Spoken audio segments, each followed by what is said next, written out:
जो औरत तुम्हें संभोग सुख देती है, तुम उसके विवश हो जाते हो और तुम्हें उसकी बात माननी ही पड़ती है। इसीलिए हर महापुरुष ने यह कहा है, जिसने काम वेग पर विजय पा ली, उसने सब कुछ जीत लिया। लेकिन यह बात काफी समय बाद मुझे समझ आई। आर्चा से शादी हुई तो घर में सब खुश थे। एक सुंदर कामुक पत्नी, ऊपर से घर का सारा काम करने में दक्ष थी। मां पिताजी तो खुश थे ही, लेकिन मैं भी बहुत खुश था। शादी के 4 साल बाद मां की मृत्यु हो गई। घर की सारी जिम्मेदारी आर्चा पर आ गई और घर वालों के प्रति उसका व्यवहार भी बदलने लगा। कई बार मैंने उसे मना किया, पर वो नहीं मानती। अपने मन करती उसे पता था मेरी मजबूरी क्या है। बहस या झगड़ा होने के बाद वो बात करना बंद करती और हमारे बीच कोई संबंध भी नहीं बनता।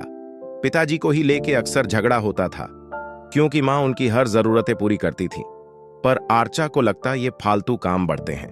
एक दिन आर्चा बाथरूम से नहाकर निकली थी, तभी नीचे पापा भी चलते हुए आगे। ऋचा ने बस तौलिया लपेटी थी।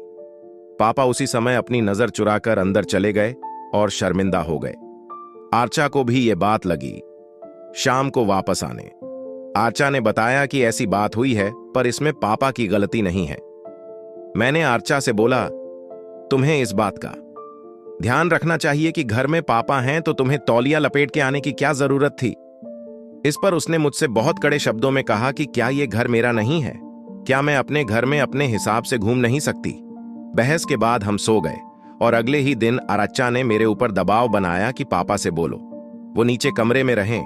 अब पत्नी की बात ना मानता तो उसमें भी दिक्कत, और पापा को बोल नहीं सकता था कि आप नीचे जाइए। मैंने बिना कुछ बोले पापा का सारा सामान नीचे कमरे में शिफ्ट करा दिया। पापा ने बोला, बेटा नीचे बंद बंद लगता है, घुटन सी होती है। मैंने भी बोल दिया। पापा मम्मी के ना रहने के बाद आर्चा के ऊपर घर की जिम्मेदारी बढ़ गई है और उसे थोड़े प्राइवेसी की जरूरत होती है।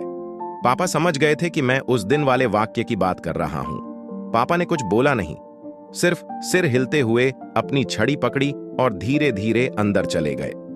10 दिन बाद पापा ने हमारे लिए दुबई की टिकट बुक की, 15 दिन लंबे वेकेशन की और बोला, जाओ बेटा, बहू के जोर बहुत जिम्मेदारी है, उसे घुमा लाओ। ऑफिस से छुट्टी लेने के बाद मैं और आर्चा दोनों घूमने जाते हैं। 16 दिन जब वापस आते हैं तो देखते हैं घर के बाहर ताला लगा रहता है। हम पापा को फोन मिलते हैं, पर वो उठते नहीं हैं। आर्चा गुस्सा होने लगती और पापा को भला बुरा बोलते हैं और मुझसे कहती है, अगर पापा का ऐसे ही चलता था तो हम लोग को अलग घर लेना पड़ेगा। तभी पापा के दोस्त माथुर अंकल का फोन आता है और वो बोलते हैं, रुको बेटा, आता हूं। अपनी काली रंग की एक्टिवा पर 5 मिनट में माथुर अंकल आते हैं और एक चाबी और एक पेपर हमें देते हैं और बोलते हैं, बेटा ये फ्लैट तुम्हारा नया घर है, इस घर को तुम्हारे पापा बेच दिए हैं। हम दोनों को गुस्सा आई। हमने बोला, पापा कहाँ हैं? इस पर माथुर अंकल ने कहा, ये मैं नहीं बता सकता। हम गाड़ी में बैठे और पेपर देख तो ये फ्लैट का रेंट एग्रीमेंट था, जिसमें 2 साल का रेंट और पगड़ी एडवांस भरी हुई थी। साथ में पापा की एक चिट्ठी थी जिसमें लिखा था, बेटा बहू को आजादी चाहिए थी, अब नए फ्लैट में उसे मिलेगी। अपने ही घर के एक कोने में मुझे रहना गवारा नहीं था। ये घर जितना मेरा था उतना ही बहू और तुम्हारा था, पर बहू के व्यवहार की वजह से मुझे काफी ठेस पहुंची है और अपने ही घर में मुझे गैर जैसा लगता था। शायद बहू को भी ऐसा ही लगता था। इसलिए मैंने घर 6 करोड़ में बेच दिया है और उसी पैसे से 1 करोड़ का बंगलो लिया है। तुम्हारे घर का किराया भी भर दिया है, बाकी पैसे बैंक में हैं। उसके ब्याज से मेरी जिंदगी अच्छी कटेगी और मैंने अपनी देखभाल के लिए एक नर्स और एक सेवक रख लिया है। मेरी चिंता मत करना, तुम और बहू आजादी से रहो। मुझे समझ नहीं आया कि कब स्त्री के शरीर के प्रेम में मुझे अपने पिता का दुख दिखा ही नहीं। उन्होंने इतना बड़ा कदम उठा लिया। मैं जयपुर में आज भी उसी फ्लैट में किराए पर हूं, पर अब इस बात को 6 साल हो गए हैं। पापा की कीमत अब समझ आती है, मुझे भी और मेरी पत्नी को भी। दुनिया वालों के नजर में मेरे पापा ने अपने बच्चों के साथ गलत किया। लोग उन्हें कोसते हैं कि आप कैसे बाप हैं, अपनी आजादी के लिए बच्चों को नरक में डाल दिया। लेकिन पापा ने आज तक अंदर की बात किसी से नहीं कही है।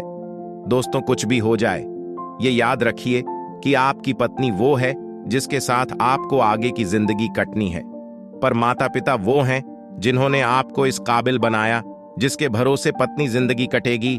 इसलिए पत्नी के चक्कर में माता पिता से बैर कभी मत कीजिएगा।